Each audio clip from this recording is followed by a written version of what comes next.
We have secured the city walls, Emperor! Excellent! Sound the advance! We meet them on the plain!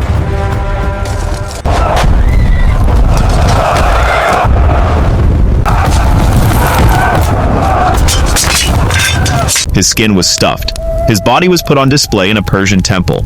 He was a Roman emperor, a man who commanded 1 million soldiers, who owned half the known world, who could execute anyone anywhere with a single word. He died as a slave. And the worst part? He walked right into the trap himself. This is the story of the greatest humiliation in Roman history, and the genius who engineered it. The empire Rome never saw coming, 224 AD. Rome is untouchable. Its legions have not lost a major war in over 2 centuries. Its eastern border is guarded by the Parthian Empire. Old, weak, comfortable. A rival Rome has beaten so many times it barely counts as a threat anymore. Then, in a single battle, the Parthian Empire ceases to exist. Not conquered by Rome, not defeated by some great northern power. Destroyed from within, by one man. A fortress commander from a province so obscure Rome barely knew its name. A man named Ardashir, who had no royal blood, no ancient dynasty, no right to any throne whatsoever. He had something more dangerous. He had a plan. Ardashir had watched the Parthian royal family tear itself apart in civil war. 2 brothers fighting over a corpse of an empire. He waited. He moved. And at the Battle of Hormozdgan, he rode out personally and killed the Parthian king in combat. One afternoon. 5 centuries of Parthian rule. Gone. But here is the thing Rome refused to understand.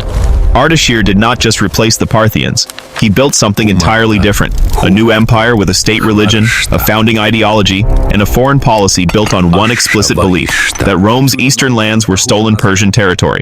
That war was not a choice. It was a sacred obligation. Rome had a new neighbor, and this one believed God was on its side.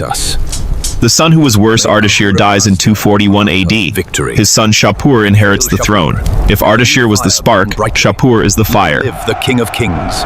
He spends his first years crushing rebellions inside his own empire, and he is still doing it when Rome launches a massive counteroffensive under the young Emperor Gordian III. Rome's best general, a man named Timesitheus, starts retaking lost territory, defeats Shapur at Ricina, pushes all the way toward the Sasanian capital. Then Timesitheus dies of dysentery on campaign. Rome presses forward anyway, because that is what Rome does. It does not stop, it does not doubt, and Shapur destroys them. Emperor Gordian III is mortally wounded. His successor Philip the Arab crawls to Shapur and pays 500,000 gold coins just for the right to take his dead soldiers home. He agrees to pay annual tribute. He promises to stay out of Armenia, an emperor of Rome, paying tribute to a man whose father had been a nobody 30 years earlier. Shapur looks at the gold, looks at the humiliated Romans, and starts preparing the next campaign. In 252 AD, he does something no Persian king had ever done. Instead of grinding against Rome's chain of border fortresses, the defensive wall Rome had spent decades building, he simply goes around them, marches straight up the Euphrates, deep into Syria. He destroys a Roman army of 62,000 men at a single battle. He marches to Antioch, the greatest Roman city in the east, home to 500,000 people, and takes it while the residents are outside watching a play. He sacks 37 cities. He is not even trying to hold the territory. He is sending a message. Your walls mean nothing. Your legions mean nothing. Nowhere is safe. The moment Valerian makes his fatal mistake, 259 AD, Shapur captures Nisibis, captures Carrhae, lays siege to Edessa, a heavily fortified Roman city deep in Mesopotamia. The Sasanians have crossed the river. We must respond decisively. The legions are already committed, Senator. We have no reserves left. But the east is collapsing, and only an emperor's presence can hold what remains. He marches east with 7,000 men, everything Rome has left on the eastern frontier. He arrives in the spring of 260 AD, and he makes the decision that will define his legacy forever. He has gold with him, enough to buy his way out. He sends envoys to Shapur with a peace offer. Shapur reads the offer, understands immediately what it means. An emperor who comes to a battlefield with gold instead of confidence is already broken inside. This army is not here to fight. It is here to negotiate from weakness. He refuses the offer, and he starts moving. The trap. The plains between Edessa and Carrhae are flat, open, featureless. Perfect terrain for cavalry. It is the same ground where, 3 centuries earlier, a Roman general named Crassus had been surrounded and annihilated at the Battle of Carrhae, the worst defeat in Roman history, up to that point. Shapur's army moves at night, using riverbanks and ridgelines to stay hidden. He does not attack the Roman camp. He does not lay siege. He simply closes the exits. Cavalry appear on every road, every escape route. A ring, tightening slowly. We have secured the city walls, Emperor! Excellent! Sound the advance! We meet them on the plain! He is walking into a room that has no doors. When the Sasanian cavalry charge, they do not charge once. They charge in waves, rotating lines of heavily armored cataphracts hitting the Roman formation, breaking off before the infantry can surround them, cycling back in as fresh units take their place. Thousands of horse archers fire from a distance. Romans who break formation to chase them are cut down in the open. Romans who hold formation are slowly encircled. There is no good choice. There is only the speed at which you die. The Romans break. The cavalry pursuit lasts until dark.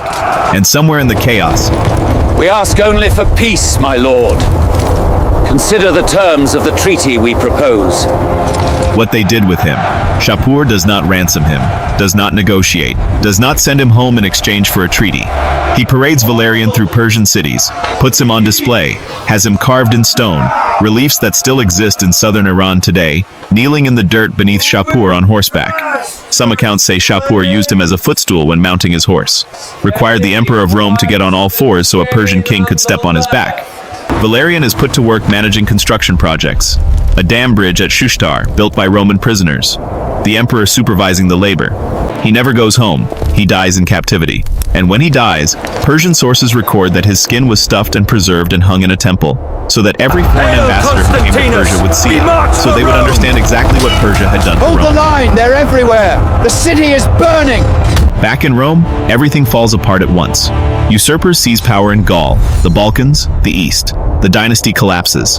The eastern frontier is handed to a client king, Odenathus of Palmyra, because there is simply no one else. The empire fractures into pieces. The crisis of the 3rd century has begun, and it begins here, in the dust outside Edessa, with one old man making one mistake. The last thing. There is a rock face in southern Iran, at a place called Nakhshe Rostam, near the ancient ruins of Persepolis. Carved directly into the stone, 1760 years ago, is a relief showing Shapur I on horseback. Beneath him, kneeling, is a Roman emperor. The inscription identifies him as Valerian. The stone is still there. You can visit it. Shapur had it carved so the image would last forever. So that 10 generations, 100 generations from now, people would still look at it and know, the man who thought he was invincible knelt in the dirt before the King of Kings. He was right. We are still looking.